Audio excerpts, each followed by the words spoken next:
So, what if I told you the best tool for storytelling was completely free? Forget needing a fancy camera or expensive editing software. This one won't cost you a penny, and it's something that you use each and every day. I'm talking, of course, about our voice.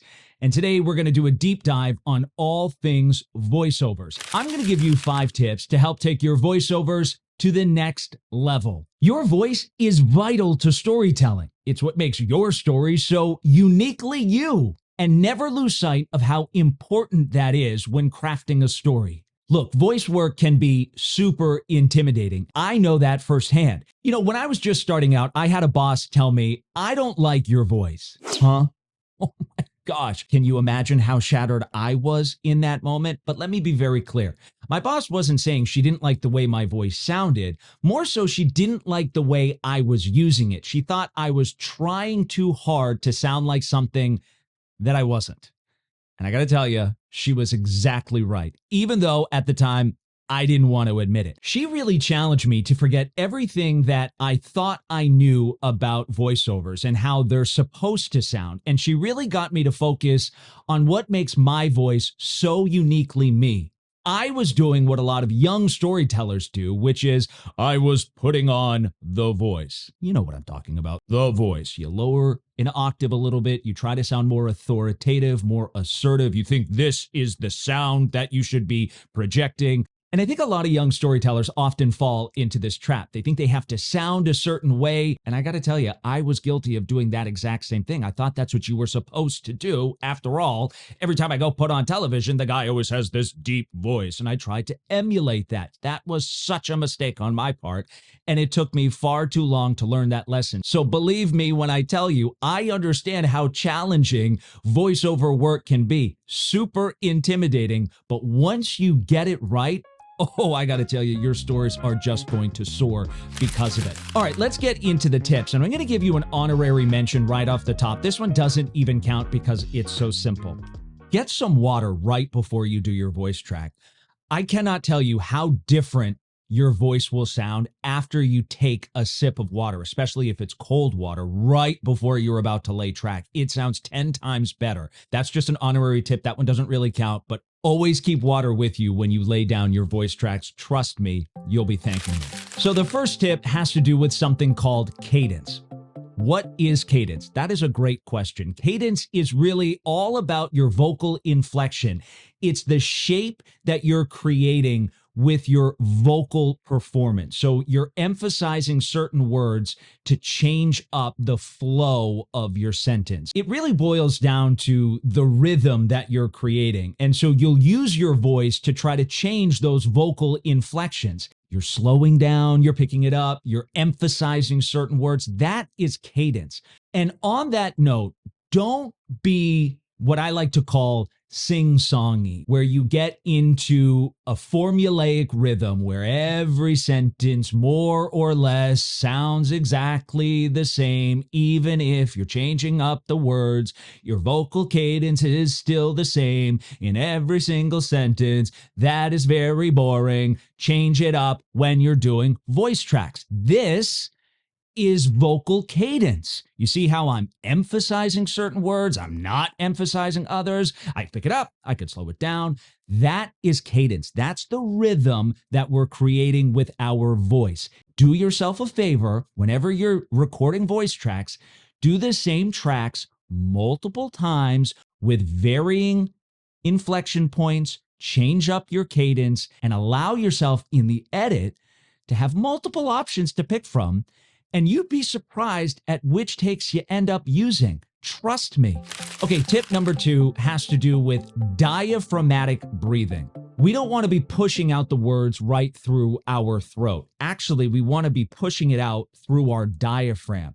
And so you want to take in a big breath, hold it, and then you're going to push it out as your words are coming out, but you get to decide how much force you're using, how much air is coming out. So you want to take in as much as you can, and you don't want to be holding it up here, because when you're holding it up here, you sound very stressed and it sounds like you're out of breath and you're just trying to get it out before. Okay, that can be a little distracting for the viewers, though I must caution sometimes there is great value in the performative aspect of doing that in a voiceover if that's the effect you're trying to get across. But short of that, I would recommend what's called diaphragmatic breathing, which is you are in far more control of the force of breath that's coming out. So you can have a greater impact, a greater push behind each of those words.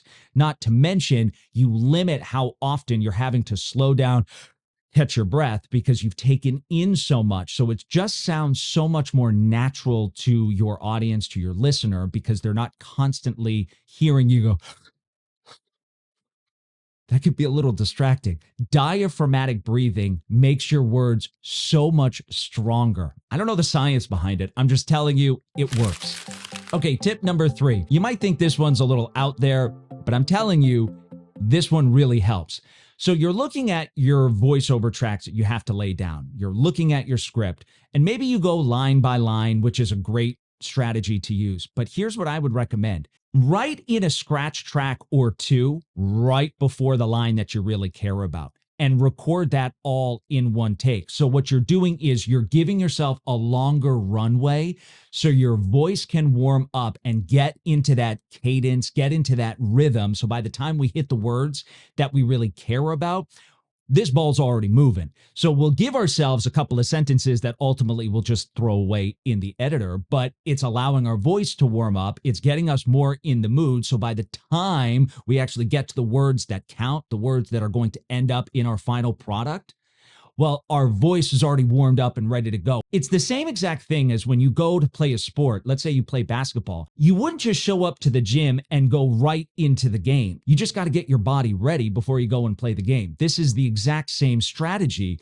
but instead of stretching and running around, you're just giving yourself an extra sentence or two so you get your vocal cords warmed up. That's the vocal cords running around the gym and stretching before the big game, which is the voiceover tracks that you actually care about. Give yourself a couple of sentences, track them just the same, knowing that you're going to get rid of them because it will ultimately help the tracks that you do care about. Okay, tip number 4. Don't talk right into the mic, right on top of the mic, just like this. You don't want to do that. You're not going to get the best voiceovers. Give yourself a little distance from the mic and maybe even angle just off to the side. You really want to start being very mindful of harsh breath. Okay, well, you really want to be mindful of breathing right onto your mic. That creates sounds that we just don't want. We want to be mindful of our popping P's. We want to be very aware of S sounds. And so one way to work around that is to just angle ever so slightly off to the side of the mic and creating a little bit of distance between yourself and the mic. So your breath and your voice is going just to the side of it as opposed to right on top of it. This is opening up the door for danger when it comes to your voiceovers. Just take a slight step back and angle just to the side. We're just trying to make everything sound super clean and crisp.